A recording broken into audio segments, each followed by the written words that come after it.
Siap. Jazakallahu khairan.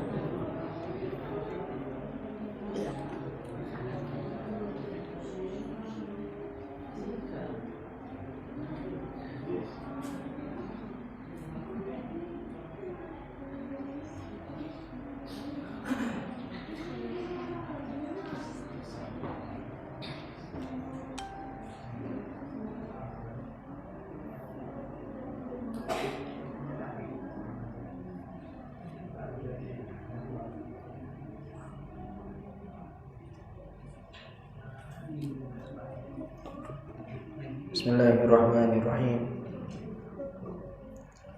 Assalamualaikum warahmatullahi wabarakatuh. Innal hamdalillah nahmaduhu wa nasta'inuhu wa nastaghfiruh wa na'udzu billahi min syururi anfusina wa sayyiati a'malina. May yahdihillahu fala mudilla lahu wa may yudlil fala hadiya lahu. Asyhadu an la ilaha illallah wahdahu la syarika lah wa asyhadu anna Muhammadan abduhu wa rasuluh. Qala Allah ta'ala ya ayyuhalladzina amanu taqullaha haqqa tuqatih wa la tamutunna illa wa antum muslimun.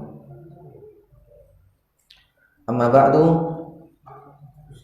Alhamdulillah jamaah sekalian, kembali kita bisa melanjutkan kajian kita, yakni kitab Al-Adabul Mufrad karya Al-Imam Al-Bukhari rahimahullah, yang mana kitab ini berisi hadis-hadis yang berkaitan dengan adab atau etika. Dan di kesempatan ini kita masuk pada bab yang ke-50, yaitu babun qublatus sibyan. Bab pembahasan tentang mencium anak kecil. Pada hadis yang ke-90 berkata Imam Al-Bukhari rahimahullah, haddatsana Muhammad ibnu Yusuf qala haddatsana Sufyan an Hisham an Urwata an Aisyah radhiyallahu anha qalat jaa a'rabiyyun ila an-nabi sallallahu alaihi wasallam faqala atuqabbiluna sibyanakum fama nuqabbiluhum. Faqala an-nabiy sallallahu alaihi wasallam awa amliku laka an naza'allahu min qalbika rahmata. Telah mengajarkan kepada kami Muhammad bin Yusuf, dia berkata telah mengajarkan kepada kami Sufyan dari Hisham dari Urwah dari Aisyah radhiyallahu anha, dia berkata seorang Arab Badui datang kepada Nabi sallallahu alaihi wasallam. Lalu dia berkata, apakah kalian mencium anak-anak kalian? Fama nuqabbiluhum, kami tidak akan mencium mereka. Maka Nabi sallallahu alaihi wasallam bersabda, awa amliku laka, aku tidak bisa berbuat apa-apa, an naza'allahu min qalbika rahmata, karena Allah telah mencabut dari hatimu rasa kasih sayang. Jadi Allah telah mencabut rahmat dalam hatimu. Dan ini kalau seandainya dibaca an-naza'a. Kalau dibaca in-naza'a, kalau dibaca an-naza'a diartikan karena, sehingga jadi sifat. Kalau dibaca in-naza'a itu adalah berupa ancaman, karena artinya adalah jikalau. Jadi makna hadis ini ada kalanya diartikan, aku tidak bisa untuk berbuat apa-apa lagi jikalau Allah telah mencabut kasih sayang itu dari hatimu. Berarti ini adalah ancaman. Kalau orang tidak mau mencium anaknya sendiri, tidak mau mencium anaknya, maka diancam dia akan dicabut kasih sayang itu dari hatinya. Ini kalau seandainya dibaca in. Tapi kalau seandainya dibaca an, yaitu orang yang tidak mau mencium anaknya sendiri, tidak mau mencium anaknya sendiri, maka berarti dia memang Allah jadikan sebagai orang yang tidak punya kasih sayang. Jadi dia telah dicabut kasih sayangnya itu oleh Allah dari hatinya. Sehingga jemaah sekalian, dari hadis ini menunjukkan bahwasanya hendaknya seseorang itu dia menyayangi anaknya, dan di antara bentuk kasih sayang orang tua kepada anaknya itu adalah mencium mereka. Karena kadang kita jumpai sebagian orang tua itu sama sekali tidak mau mencium anaknya. Itu ada kadang seperti itu. Maka ini sebenarnya adalah kekeliruan. Ada kalanya orang ini kena ancaman. Kalau dia tidak mau mencium anaknya, ya, maka berarti dia akan dihilangkan kasih sayang itu dari hatinya. Dan ada kalanya orang itu memang tidak punya kasih sayang, karena yang namanya sayang dalam hatinya itu telah dicabut oleh Allah. Ini ancaman. Karena yang namanya sayang, jemaah sekalian ya, rahmat, kasih sayang itu kan ada efeknya, ada bentuknya. Sebagaimana agama kita ini ya dikatakan sebagai agama rahmat, kan itu kan. Dan juga Nabi kita SAW diutus di muka bumi sebagai rahmat. Itu kan ada bentuknya. Bagaimana Islam dan juga Nabi kita SAW mengajarkan bentuk-bentuk kasih sayang itu. Seperti misalnya ya, sayang kepada manusia pada umumnya, kan itu. Seperti misalnya bagaimana bentuk-bentuk sayang itu ketika ada tetangga kita yang sesama saudara ya, sesama muslim, ada yang sakit maka dijenguk, kan itu. Ini bentuk-bentuk sayang, bentuk-bentuk rahmat di dalam agama kita. Jangan nanti di situ cuma mengatakan saya sayang kepada sesama muslim, agama ini adalah agama rahmat, tapi kadang orang itu tidak bisa membuktikan. Tetangganya sakit misalnya, dia tidak peduli, ya. Jadi tetangganya sakit, butuh bantuan, dia sama sekali tidak datang, tidak menghiraukan misalnya, tidak peduli. Kemudian juga bagaimana Islam mengajarkan bahwasanya agar kita ini mencintai sesama muslim seperti mencintai diri sendiri, kan itu. Kemudian juga bagaimana Islam mengajarkan agar manusia itu kasih sayang kepada orang tuanya dengan menafkahi mereka, berbakti kepada mereka, tidak boleh durhaka kepada mereka. Bagaimana Islam mengajarkan ketika misalnya seseorang itu memasak makanan, jangan sampai tetangganya itu cuma mencium baunya saja dan tidak merasakan apa-apa. Jadi termasuk hak tetangga misalnya dalam masalah bertetangga, Nabi kita SAW ajarkan kalau seandainya seseorang itu misalnya dia memasak makanan, maka jangan sampai tetangga itu cuma dapat baunya saja. Karena kita sendiri coba saya lihat, kalau seandainya kita mencium makanan, biasanya kita nggak lapar jadi lapar, kan gitu. Biasanya kita gitu. Jadi jangan sampai kita cuma bisa membuat tetangga kita pengen, cuma bisa membuat tetangga kita lapar, tapi ternyata kita sendiri tidak ngasih mereka. Kita sendiri kenyang, mereka lapar. Ya, bahkan seorang muslim itu tidaklah membiarkan tetangganya itu lapar sedangkan dirinya dalam kondisi kenyang, kan gitu. Dia akan membiarkan. Jadi harus orang itu perhatian kepada sesama tetangga. Ini contohnya. Kemudian lagi misalnya kalau seandainya kita membawa makanan, ini sebenarnya adabnya ya, adabnya. Kalau kita misalnya beli buah-buahan, ini diajarkan oleh Rasulullah. Kalau misalnya kita beli buah-buahan di pasar, itu hendaknya kalau kita bawa, usahakan jangan dilihat oleh tetangga kalau kita nggak ngasih. Seperti itu. Kalau seandainya kita ngasih, tidak ada masalah. Lewat di hadapan tetangga kita ya, kita bawa buah-buahan yang enak-enak itu misalnya, tidak ada masalah.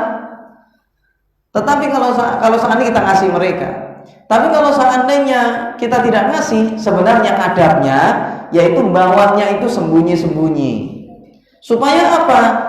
supaya tetangga kita itu, bahasa kita tidak hutang mata ya. Jadi cuma ngelihat enak banget yang dibawa buah-buahan, makanan-makanan mewah. Ya, cuma ngelekidu tonggone. Nah, ini jadi sampai seperti itu ya, bentuk rahmat di dalam agama kita ini. Nah, dan juga termasuk di situ bentuk rahmat, kasih sayang orang tua kepada anaknya, di samping memberikan nafkah kepada mereka, berikan makanan, pakaian, pendidikan dan lain sebagainya, orang tua juga diperintahkan untuk mencium anaknya. Dan itu juga jemaah sekalian, pertama bentuk ketawaduan untuk menghilangkan kekerasan di dalam hati. Karena kadang kan orang tua itu kan sama anak itu keras hatinya kan. Nah, jadi kadang itu gawenane mangkel terus sama anak kan itu. Sehingga dengan mencium anak itu ya, maka hati itu akan melunak. Dan ini adalah upaya untuk melakukan ketawaduan tadi itu, agar supaya kita tidak mentang-mentang orang tua, kemudian habis itu kita tidak memperhatikan anak kita misalnya. Jadi ini adalah bentuk ketawaduan seseorang, dan juga untuk menghilangkan hati yang keras, melunakkan hati yang keras, supaya kekerasan dalam hati itu hilang. Dan berikutnya ini adalah bentuk kasih sayang orang tua kepada anaknya. Jadi kalau cuma sayang saja misalnya, ya semakin mangan gak mangan misalnya ya, kalau cuma seperti itu saja ya semua orang bisa. Tapi bagaimana sih bentuk kasih sayang orang tua itu yang benar-benar dirasakan oleh sang anak? Kalau cuma bisa makan, mari ngono ditinggal terus seperti itu, ya semua orang yang seperti ini biasa. Jadi jemaah sekalian, orang tua itu hendaknya itu dia memberikan sikap yang menunjukkan bahwasanya dia itu benar-benar sayang kepada anaknya. Kalau anak itu merasa disayang oleh orang tuanya, maka sang anak itu tentunya dia akan nurut sama orang tuanya. Lain kalau seandainya orang tua itu misalnya ya dibenci oleh anaknya misalnya, ya tidak menampakkan bentuk kasih sayang semacam itu, sehingga dia dibenci oleh anaknya, sehingga dia ngomong apa saja gak akan didengar oleh sang anak, karena dia sendiri gak ada bentuk-bentuk sayang kepada anak. Jadi ini harus kita perhatikan ya mas sekalian. Di samping kita mendidik mereka, maka kita itu harus menumbuhkan kasih sayang. Tampakkan sayang kita kepada mereka. Di antaranya yaitu adalah dengan mencium mereka ini. Makanya Nabi SAW lihat di sini ya, sampaikan, saya tidak bisa apa-apa sudah, nggak bisa berbuat apa-apa, karena Allah telah mencabut kasih sayang itu dari hatimu. Buktinya kamu tidak mau mencium anakmu sendiri, gitu. Dan ada kalanya ini adalah ancaman. Ya, kalau orang tidak mau dia itu mencium anaknya sendiri, ya maka diancam dia tidak akan memiliki rahmat di dalam hatinya tersebut. Dan bahkan Imam Nawawi rahimahullah menganggap bahwasanya mencium anak ini ya mas sekalian itu adalah wajib hukumnya. Sampai seperti itu menurut Imam Nawawi. Ya, bahwasanya mencium anak itu hukumnya adalah wajib. Artinya kalau tidak dilakukan maka orang tua berdosa. Dosa orang tua itu. Ya, kalau tidak mau mencium anaknya.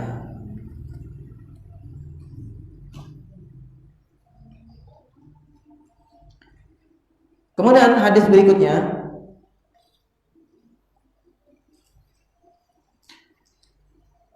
pada hadis yang ke-91 berkata Al-Imam Al-Bukhari rahimahullah, haddatsana Abu Yaman qala akhbarana Syu'aibun 'an Az-Zuhri qala haddatsana Abu Salamah Ibnu Abdurrahman anna Abu Hurairah qala qabbala Rasulullah sallallahu alaihi wasallam Hasan bin Ali wa indahu Al-Aqra' ibnu Habis At-Tamimi jalisun.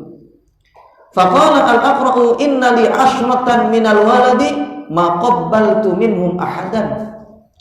Fanadhara ilaihi Rasulullah sallallahu alaihi wasallam thumma qala man lam yarham la yurham. Man la yarhamu la yurhamu. Telah mengajarkan kepada kami Abu Yaman, dia berkata telah mengabarkan kepada kami Syu'aib dari Az-Zuhri, dia berkata telah mengajarkan ya, telah menceritakan kepada kami Abu Sulaiman bin Abdurrahman bahwasanya Abu Hurairah dia berkata, Rasulullah Shallallahu Alaihi Wasallam mencium Hasan bin Ali. Siapanya berarti? Cucunya. Jadi Rasulullah di sini mencium cucunya. Sedangkan di sampingnya ada Al-Aqra' bin Habis At-Tamimi sedang duduk. Ada seorang sahabat ya di dekat Nabi Shallallahu Alaihi Wasallam, namanya adalah Al-Aqra' bin Habis. Ya, Al-Aqra' bin Habis At-Tamimi. Nah, kalau di sini ada yang punya marga At-Tamimi, ya ini keluarganya ini, Al-Aqra' bin Habis, ya. Seorang sahabat. Hah? Jalisun. Dia sedang duduk. Kemudian Al-Aqra' mengatakan, sesungguhnya saya memiliki 10 anak dan saya tidak mencium seorang pun dari mereka. Ya. Jadi di sini kata Al-Aqra', dia ngomong sama Rasulullah, saya punya 10 anak, nggak ada seorang pun yang saya cium. Nah, kemudian fanadhara ilaihi Rasulullah sallallahu alaihi wasallam, Rasulullah kemudian melihat kepadanya, summa qala, kemudian beliau bersabda, man lam yarhamu la yurhamu. Siapa yang tidak sayang maka tidak akan disayang. Para sahabat Nabi sallallahu alaihi wasallam yang sekalian, mereka punya keutamaan yang sangat luar biasa. Di antaranya adalah ketika mereka misalnya punya perbuatan yang keliru, maka yang menegur langsung adalah Nabi Shallallahu Alaihi Wasallam. Makanya mereka itu pahalanya banyak, karena mereka punya kasus saja, kasusnya berkah gitu. Nah, ini para sahabat tuh begitu, punya kasus, ternyata kasusnya pun berkah. Buktinya di sini Al-Aqra' bin Habis punya kebiasaan yang kurang baik. Dia tidak pernah mencium anaknya, padahal anaknya tadi ada 10 orang. Ada 10, nggak ada satupun dari mereka itu yang dicium. Tapi disebabkan apa yang dilakukan oleh Al-Aqra' bin Habis ini, ya, padahal ini adalah kesalahan, kekeliruan, maka Nabi Shallallahu Alaihi Wasallam kemudian keluarkanlah hadis man la yarhamu la yurhamu. Siapa yang tidak sayang maka tidak akan disayang. Jadi ilmu bagi kaum muslimin. Bahasanya memang pertama yang namanya mencium itu disyariatkan, yang mencium anak. Bahkan sebagian ulama mengatakan bahwasanya hukumnya wajib, seperti pendapatnya Imam Nawawi, ya. Kemudian yaitu hadis Nabi Shallallahu Alaihi Wasallam, barang siapa yang tidak sayang maka tidak akan disayang. Nah, ini diantara faedah dari hadis ini.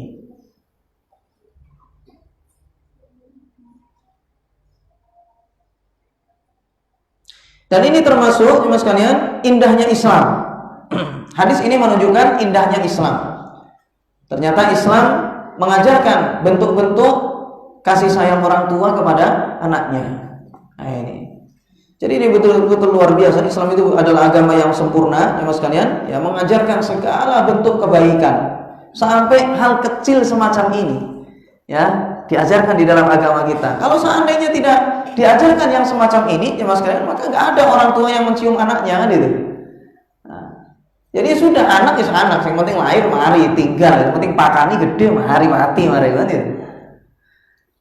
Tapi Islam tidak hanya sebatas ngajari memberi makan anak, tetapi Islam juga mengajarkan bentuk-bentuk kasih sayang orang tua kepada anaknya.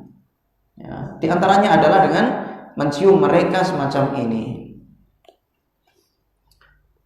Dan dengan demikian kata para ulama, sang anak itu pun nanti mereka itu akan sayang kepada orang tuanya. Ya, ciuman orang tua kepada anaknya itu akan selalu diingat oleh anaknya itu. Ya, akan selalu diingat. Dan itu akan membuahkan cinta sang anak kepada orang tuanya. Dengan begitu nanti sang anak ini akan selalu teringat dengan apa yang disampaikan oleh orang tuanya. Ya, nasihat-nasihatnya, ya, kemudian ajaran-ajarannya dan seterusnya itu akan selalu diingat oleh sang anak, ya, karena itu karena orang tua menampakkan kasih sayang dia kepada anak tersebut.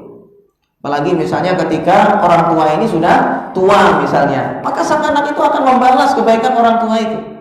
Lain kalau seandainya anak itu memang dari kecil benci kepada orang tuanya, sehingga orang tuanya sudah lemah, sudah tidak bisa apa-apa, dia nggak akan peduli. Ini secara umum, bukan berarti ini membenarkan perbuatan tersebut. Tetapi kita bicara secara umum di sini, bagaimana seorang ayah, seorang ibu membangun karakter untuk anaknya itu. Jadi caranya begitu, tampakkan kasih sayang kepada mereka. Gitu. Nanti insya Allah jemaah sekalian ya, kita bacakan ya, yakni tentang bagaimana sih sebenarnya orang tua itu mendidik sang anak. Nah, insya Allah nanti kita sampaikan tentang masalah itu.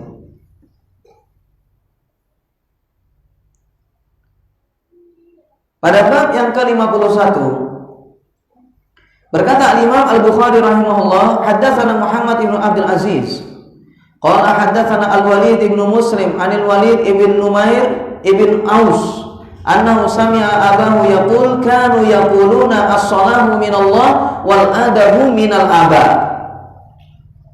Telah mengajarkan kepada kami Muhammad bin Abdul Aziz, dia berkata telah mengajarkan kepada kami Al-Walid bin Muslim dari Al-Walid bin Numair bin Aus, bahwasanya dia mendengar ayahnya berkata, orang-orang dahulu berkata, as-salahu minallah wal adabu minal aba. Kesolehan itu adalah dari Allah, sedangkan adab itu dari orang tua. Hadisnya jemaah sekalian memang dhaif, tetapi secara kenyataan maka tidak ada masalah. Memang yang namanya taufik, anak itu jadi soleh ya, anak itu jadi orang yang baik, itu semua memang adalah karunia dari Allah, itu taufik. Tetapi bagaimana pengarahan? Manusia itu bisa kan memberikan pengarahan kepada anaknya, bisa kan memberikan contoh kepada anaknya, kan gitu. Makanya dikatakan di sini adab itu dari orang tua. Kalau masalah anak itu soleh atau tidak, maka itu adalah karunia dari Allah. Karena memang Allah yang menentukan siapa orang yang akan menjadi soleh. Tetapi orang tua punya peran memberikan contoh yang baik kepada anak-anaknya. Itu maksudnya. Makanya banyak sekali anak itu yang karakternya selalu sama dengan orang tuanya. Karakter, contoh lagi misalnya jemaah ya, tentang gaya bicara. Ini contoh kecil. Tentang gaya bicara misalnya. Biasanya gaya bicaranya anak itu ngambil dari orang tuanya. Kalau orang tuanya suka bentak-bentak misalnya, kalau ngomong misalnya sambil matanya melotot-melotot, ya nanti anaknya juga kayak gitu biasanya. Setiap kali ketemu sama anaknya ngomongnya kasar, bentak terus misalnya, nggak ada lembut-lembutnya, ya anaknya kayak gitu biasanya. Ya meskipun mungkin ada yang beda, tetapi ini kita bicara secara umum. Bahasanya yang namanya anak itu, cara bicara, cara jalan, semuanya itu ngambil dari orang tuanya. Kemudian cara bertetangganya, cara bicara kepada orang, cara bicara kepada guru, itu biasanya ngambil dari orang tuanya. Bagaimana orang tuanya itu ketika bicara kepada orang-orang yang dianggap soleh, kepada orang-orang yang misalnya orang tua ya, orang yang dituakan. Kan ada orang tua, ada orang dituakan kan. Itu kan anak itu nanti niru, oh ternyata bapak saya dulu kalau ngomong sama orang tersebut kayak gitu, nanti anaknya kayak gitu juga. Makanya kenapa kadang ulama misalnya di suatu tempat tidak dihormati. Ya, jadi kadang ada ulama di suatu tempat gak dihormati. Ya tidak lain adalah karena memang dari orang-orang tuanya kayak gitu, akhirnya generasinya ke bawah sama kayak gitu juga, tidak ada yang menghormati ulama. Padahal kita ini diperintahkan untuk memuliakan orang-orang yang punya ilmu, kan itu. Para ulama harus kita muliakan itu. Dengan adanya sikap semacam ini memuliakan para ulama, maka nanti akan tercipta generasi-generasi yang memuliakan ulama juga. Akhirnya nasihat mereka akan didengar. Jamaah sekalian, kadang di sebagian tempat jamaah ya, ini antum kalau di sini kan ceramah itu kan sampai 1 jam kan didengarkan kan. Antum di sebagian tempat itu kadang ceramah cuma 15 menit, itu orang itu sudah batuk-batuk. Ya, jadi mulai dehem-dehem itu, wis kelamaan katanya. Padahal ceramahnya nggak sampai 1 jam. Khutbah baru sebentar saja sudah mulai ngasih kode-kode nggak bener. Intinya menunjukkan bosan sama ilmu. Itu dijumpai di suatu tempat, wilayah semacam itu. Siapa yang membuat semacam itu sampai bertahun-tahun? Terus seperti itu generasinya, nggak ada yang suka sama ilmu. Ya itu karena memang orang-orang tuanya begitu. Akhirnya anak-anaknya juga kayak gitu. Nggak ada yang memuliakan orang-orang yang berilmu, orang yang menyampaikan Al-Quran ya, guru-guru ngaji itu dianggap sepele, bahkan kadang dibuat mainan. Ya. Padahal dia itu adalah orang mulia, guru ngaji, bayangkan. Itu kadang dibuat mainan, diremeh-remehkan, digibahi. Itu kita jumpai di sebagian tempat kayak gitu. Kalau seandainya orang tuanya begitu, maka nanti anaknya pun juga kayak gitu. Terus ke bawah. Ada ulama lain, ya kayak gitu juga. Akhirnya kosong dari ilmu. Nggak ada orang yang perhatian sama agama, ya, dianggap biasa. Ada orang ceramah diremehkan. Orang menyampaikan agama dianggap itu adalah sesuatu yang rendah, nggak ada nilainya. Itu terus sampai ke belakang kayak gitu sudah. Karena dari atas itu awalnya orang-orang tuanya kayak gitu sama ulama. Ini contoh, ya.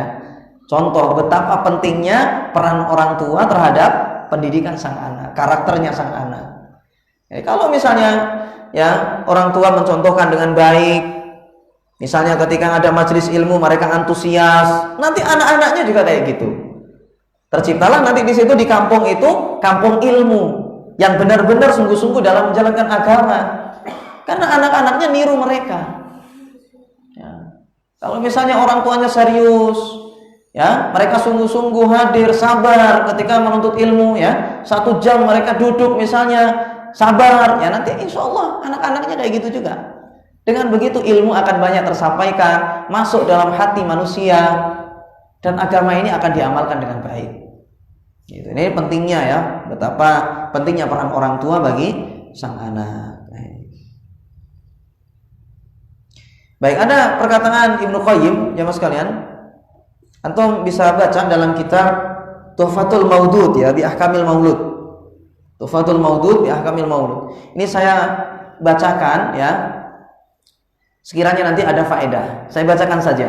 Ya, nanti di sini ada saya singkat-singkat saya ringkas lah gitu, ya, poin-poinnya begitu. Bagaimana sih cara mendidik sang anak itu gitu. Di antaranya cara mendidik anak yaitu adalah menjauhkan anak-anak dari hal yang negatif sejak usia dini. Jadi mulai dari kecil itu memang sudah dilatih hal-hal yang tidak layak untuk dilakukan, dijauhkan. Memang ulama beda pendapat itu. Anak kecil itu misalnya boleh nggak melakukan hal-hal yang dilarang. Seperti misalnya namanya anak kecil, ya. Anak kecil misalnya apa jamaah? Yang melakukan sesuatu yang haram bagi orang tua, ya, intinya, ya. Boleh nggak anak kecil itu melakukan itu? Dosa apa tidak? Ya tentunya jawabannya ya tidak dosa. Tapi boleh nggak mereka itu dibiarkan oleh orang tua melakukan itu? Ini ulama beda pendapat. Ada yang mengatakan tidak boleh dibiarkan, ada yang mengatakan boleh dibiarkan oleh orang tuanya karena mereka masih belum mukallaf. Belum balik mereka itu, belum mukallaf. Jadi ini memang khilaf para ulama, tapi kita tidak bicara tentang masalah itu. Kita cuma bicara di sini tentang bagaimana cara mendidik anak. Agar supaya anak itu rajin sholat, maka tentunya hendaknya dididik sejak kecil, dilatih untuk sholat, kan gitu. Supaya nanti ketika dia balik, maka dia akan terbiasa untuk mengerjakan sholat itu. Tapi kalau seandainya mulai kecil tidak pernah diajari mengerjakan sholat, misalnya ini biasa meninggalkan sholat, ya, misalnya, ya, dibiarkan saja, ya nanti ketika dia sudah balik itu nanti nggak akan biasa mengerjakan sholat dan akhirnya malas mengerjakan sholat itu. Makanya harus diajari sejak mulai dini. Makanya dikatakan di sini termasuk yang diperlukan seorang anak adalah perhatian orang tua terhadap akhlaknya, tingkah laku sehari-harinya. Seorang anak tumbuh sesuai dengan perilaku yang dibiasakan oleh pengasuhnya, seperti sikap keras, pemarah, suka membantah, tergesa-gesa, mengikuti keinginan diri dan gegabah, kasar dan rakus. Niru siapa? Yang ngasuh itu siapa? Anak rakus, yang niru orang tuanya, kan gitu. Yang ngasuh soalnya orang tuanya. Misalnya lagi di situ suka membantah, ya, seorang anak suka membantah, ya ada kalanya orang tuanya begitu, ngeyelan. Kemudian tergesa-gesa, anak serampangan misalnya di situ. Segala sesuatu misalnya dilakukan dengan tidak baik, ya itu ngiru dari pengasuhnya bagaimana. Nah, ini betapa pentingnya peran orang tua di situ. Ketika seorang anak telah dewasa, perangainya di masa kecil akan sulit dihilangkan, hingga akhirnya menjadi tabiat yang lekat dalam dirinya. Kita lihat jemaah sekalian, betapa banyak kebiasaan yang dilakukan oleh seseorang ketika kecil, kemudian ketika masa tuanya, sampai masa tuanya dia nggak bisa lepas dari itu. Seperti misalnya kebiasaannya suka marah, dari kecil begitu marahan. Biasanya sampai gede pun juga sama, nggak akan bisa ngilangin itu karakter marahnya itu. Apalagi misalnya mulai dari kecil misalnya tidak bisa menjaga bicara, semua kata-kata diucapkan. Misalnya ini nggak pernah dikontrol oleh orang tuanya, bicaranya itu sopan tidak sopan. Sampai gede biasanya kayak gitu, gak berubah-berubah. Orang ini misalnya ketika mau berubah sulit. Ketika sudah dewasa misalnya dia sadar bahwasanya apa yang dia lakukan ini salah, cara bicara semacam itu salah, sulit sudah mau untuk meninggalkan itu. Ada orang kadang biasanya meso, tahu ya meso ya?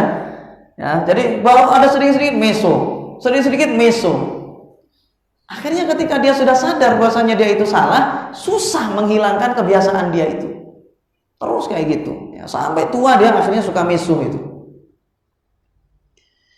Maka tidak heran jika banyak dijumpai orang-orang dewasa yang berperilaku menyimpang. Itu semua akibat cara mendidik di masa kecil yang keliru. Dan juga sang anak ini jemaah sekalian, itu hendaknya dijauhkan dari kata-kata yang tidak baik. Orang tua tahan untuk mengucapkan kepada sang anak kata-kata yang tidak bagus. Bahasa kita itu ada kata-kata orang Banyuwangi nemah, tahu ya? Jadi ditemah gitu kan. Dengan mengatakan misalnya dasar nakal, goblok misalnya. Ini yang semacam ini dijauhi.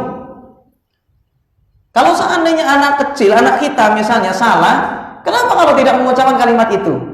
Dengan mengucapkan kalimat-kalimat yang baik.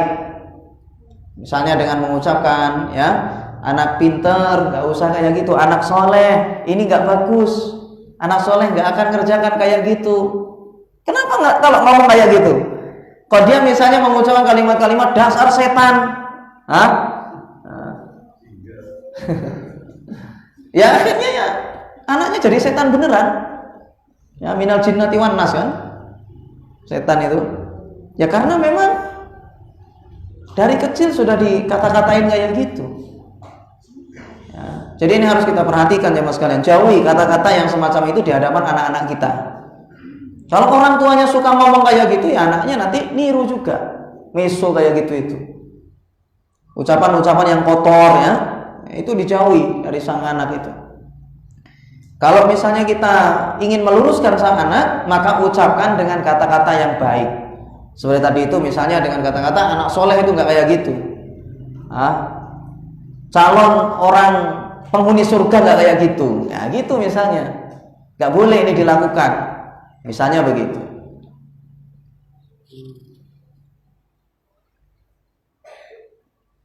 Jadi daripada mengucapkan kalimat-kalimat yang tidak baik seperti tadi itu. Orang tua juga harus menjauhkan anak-anaknya dari kebiasaan mengambil sesuatu yang bukan miliknya. Ingat, kadang orang tua itu kan kalau punya dua anak, ini contoh ya. Kalau misalnya punya dua anak, kadang kan kalau seandainya adiknya yang ngambil, dibiarin, ya kan? Kakaknya disuruh ngalah, kan itu kadang kan? Ini nggak bagus macam. Hal semacam ini nggak bagus. Karena misalnya udah gede, misalnya adiknya ngambil nyerobot, dibiarin. Sudah kakak ngalah saja. Biar adik nggak nangis. Akhirnya apa? Adiknya sampai gede suka nyerobot punya orang. Tapi hendaknya sang anak ini dididik mulai dari kecil. Kalau itu bukan milik dia, berarti dia nggak boleh ngambil sampai mendapatkan izin dari pemiliknya. Kalau itu adalah punyanya kakaknya misalnya, ya ini misalnya, ini adalah punyanya kakaknya, ya berarti itu punya kakaknya dia. Gak boleh nanti diserahkan kepada anaknya sama adiknya, atau diambil adiknya kemudian dibiarkan, gak boleh sampai dapat izin dari kakaknya tadi. Kayak gitu. Itu dari kecil harus dididik kayak gitu. Kalau dibiarkan ini jemaah sekalian, maka nanti sang anak ini sampai gede suka nyerobot punya orang. ngambil punya orang, karena memang udah kebiasaan dari kecil kayak gitu, dibiarin sama orang tuanya.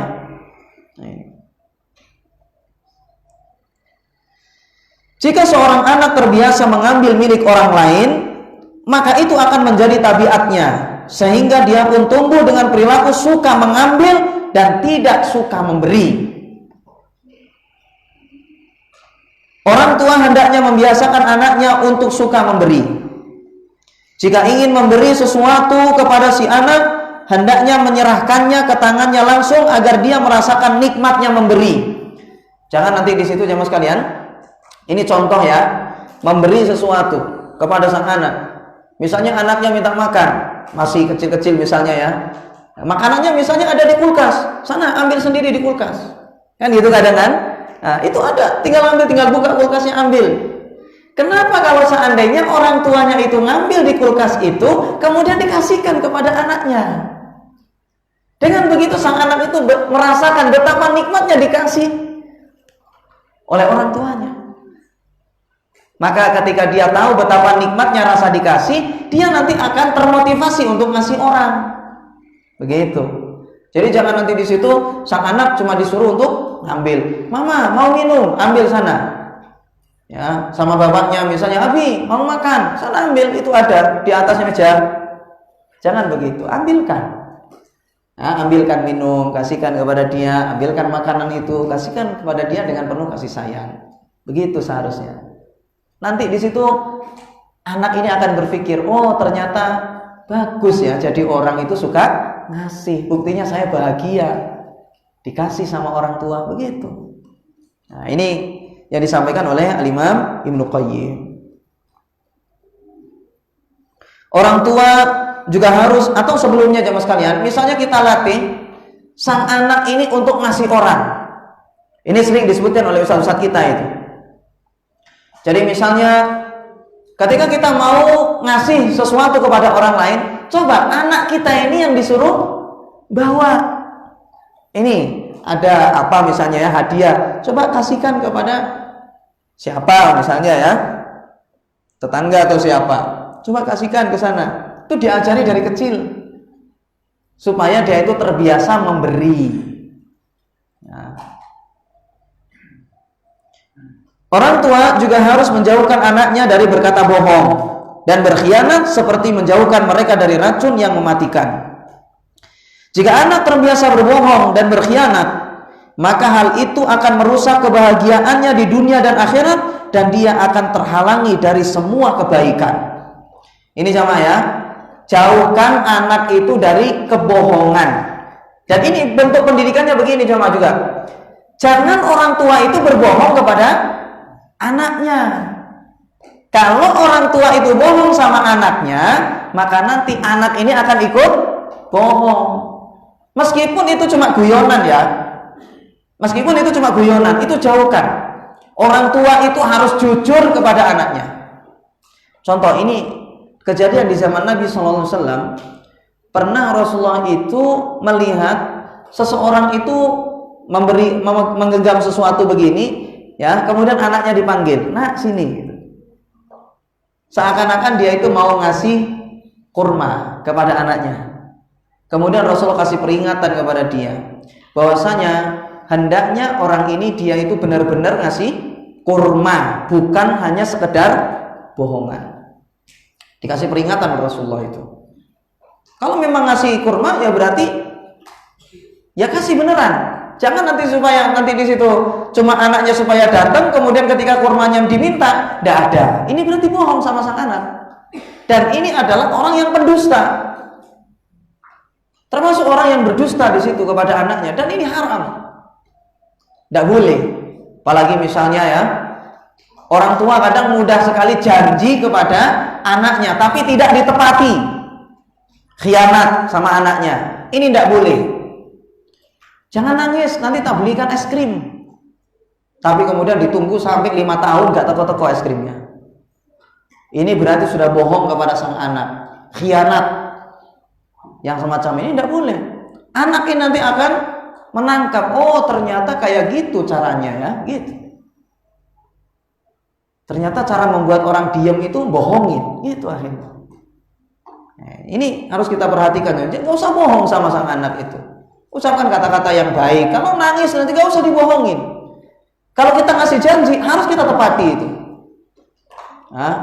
Kalau seandainya memang nggak diem-diem kecuali kita janjiin sesuatu, ya kita harus tepati janji itu. Makanya kan namanya saja amanah kan. Amanah, anak itu kan amanah. Itu tanggung jawab kita kan ya. Ya harus kita sabar di situ. Jangan yang penting anak nggak nangis, dibohongin lah nanti. Itu lihat, ayo lihat apa? Kapal, pesawat. Ada pesawat? Nggak ada ternyata. Bohong sama anaknya. Kayaknya ini sepele, tapi ini sebenarnya adalah pertama itu adalah haram. Bohong itu udah siapa aja nggak boleh. Kemudian ini akan membuat sang anak itu juga ikut-ikutan bohong. Padahal itu adalah dosa besar, dusta.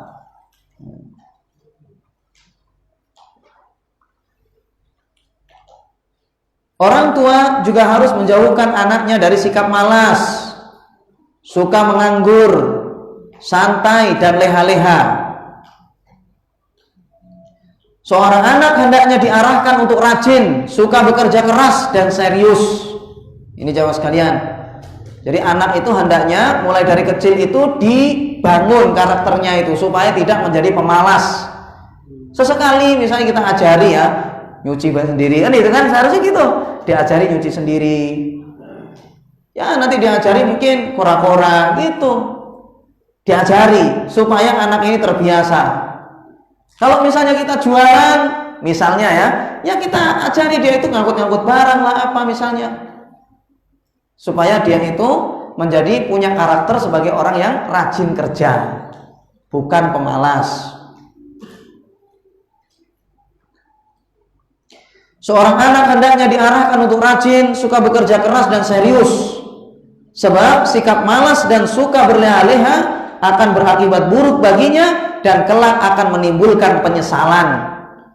Ketika sang anak udah gede, ya mau kerja ini malas, kerja itu malas, akhirnya melarat. Akhirnya nggak bisa apa-apa, kerja nggak bisa segala macam. Ya karena memang dari kecil dimanjain, segala sesuatu dimanjakan terus. Ya memang tidak ada masalah. Waktu-waktu tertentu ketika dilihat misalnya ya anaknya ini lagi capek lah, misalnya lagi nggak mood, yang nggak mungkin bekerja, ya jangan disuruh. Tapi ketika memungkinkan bagi mereka untuk disuruh misalnya, ya dan itu diperkirakan bermanfaat bagi dia, lakukan, suruh dia begitu. Jangan terus-terusan nyuruh juga, bosan nanti nggak suka, itu pun juga nggak bagus. Jadi terus-terusan disuruh ya, setiap kali ada tugas selalu disuruh, ini juga nggak bagus. Tapi hendaknya orang tua itu lihat anaknya itu kira-kira lagi bisa nggak diarahkan gitu, disuruh itu lagi dia siap atau tidak begitu, sambil pelan-pelan ya. Karena kadang sebagian orang tua itu kadang ya mas kalian itu memanjakan sekali sama anaknya sama sekali tidak kerja sedikit pun, kadang seperti itu. Akhirnya sampai gede males, ya terlalu kebiasaan hidup enak gitu. Jadi harus dilatih.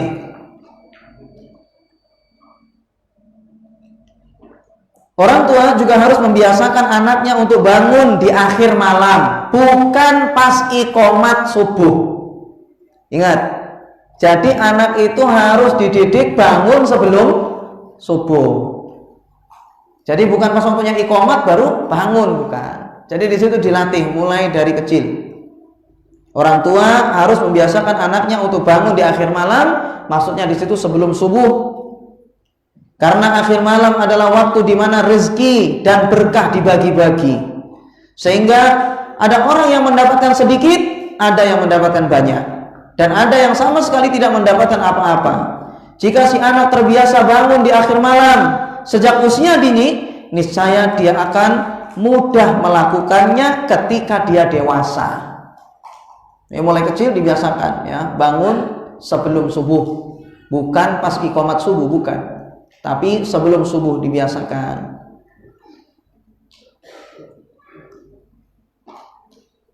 Sudah adzan belum? Belum ya?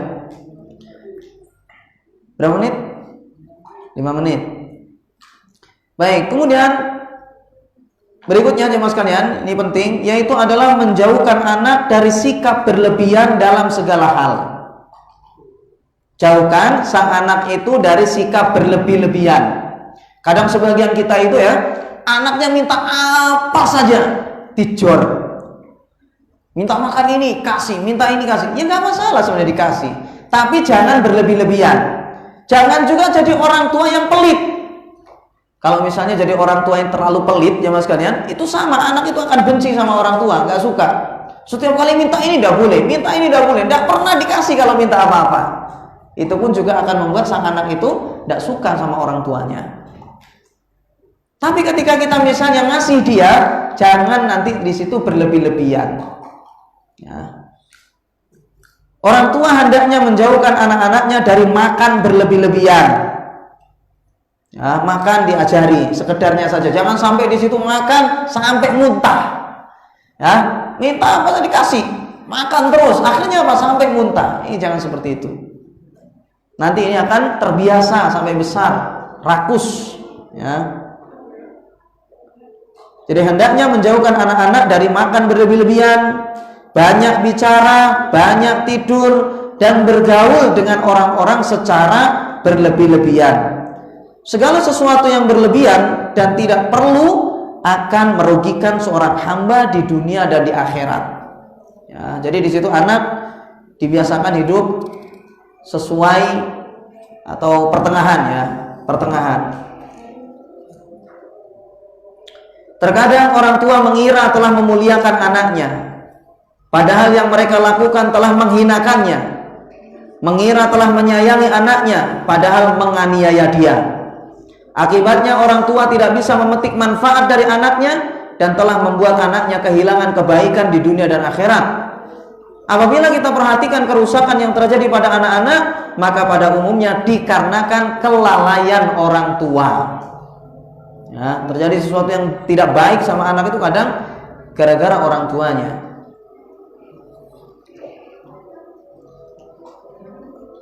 Kemudian nasihat berikutnya, ya mas kalian, jauhkan anak dari segala sesuatu yang merusak akalnya. Ya, sang anak dijauhkan dari segala sesuatu yang merusak akalnya. Seperti misalnya apa? Narkoba, kayak gitu, yang memabukkan, itu jauhkan anak dari hal-hal semacam itu. Ya. Kemudian yang berikutnya, nasihat berikutnya, yaitu adalah hendaknya mendidik anak laki-laki menjadi seorang pria sejati. Jangan anak laki-laki dikasih pakaian perempuan. Akhirnya apa ya? Gede-gede jadi banci. Karena dari kecilnya begitu. Sudah tahu itu adalah laki-laki, dikasih jilbab misalnya. Dikasih kalung emas, maaf ini misalnya ya. Laki-laki dikasih kalung emas misalnya. Padahal emas itu kan tabiatnya perempuan, punyanya perempuan itu, hiasan-hiasan semacam itu. Ini jangan dikasihkan kepada anak kecil. Nanti dia itu akan punya tabiat banci ketika udah besar. Terakhir, teman sekalian, ini penting, yaitu adalah sang anak itu diarahkan sesuai dengan minat dan bakatnya. Karena kadang sebagian orang tua itu memaksakan sama sang anak, padahal memang anak itu udah gak bisa. Misal, ini contoh ya, agak berpikir lebih agak luas lah ya. Kadang sebagian kita itu kan pengennya itu anak itu di kuliah agama, kan itu kan? Mulai dari kecil dididik misalnya. Padahal anaknya itu memang dari sisi daya hafal gak kuat. Misalnya ini, hafalannya memang gak kuat. Kemudian dari sisi pemahaman terhadap agama memang gak mampu dari kecil. Tabiatnya begitu, maka berarti sang anak ini gak layak di kuliah agama. Kalau seandainya dia dipaksa di sana, maka nanti sang anak ini dia tidak akan menjadi anak yang unggul, sehingga terbelakang. Jadi dilihat di situ tabiatnya kemana. Kalau seandainya dia kuat menghafal, misalnya ya, pemahamannya juga bagus, ya arahkan ke agama. Alhamdulillah itu bagus, harus didukung itu. Tapi kalau seandainya anak dari sisi berpikirnya sudah lambat begitu, maka berarti tidak bisa dilanjutkan. Tentunya ini setelah jemaah sekalian orang tua itu memberi pondasi-pondasi agama. Wajib itu, kalau pondasi-pondasi agama, anak itu harus dikasih tahu tentang hal-hal yang wajib ain.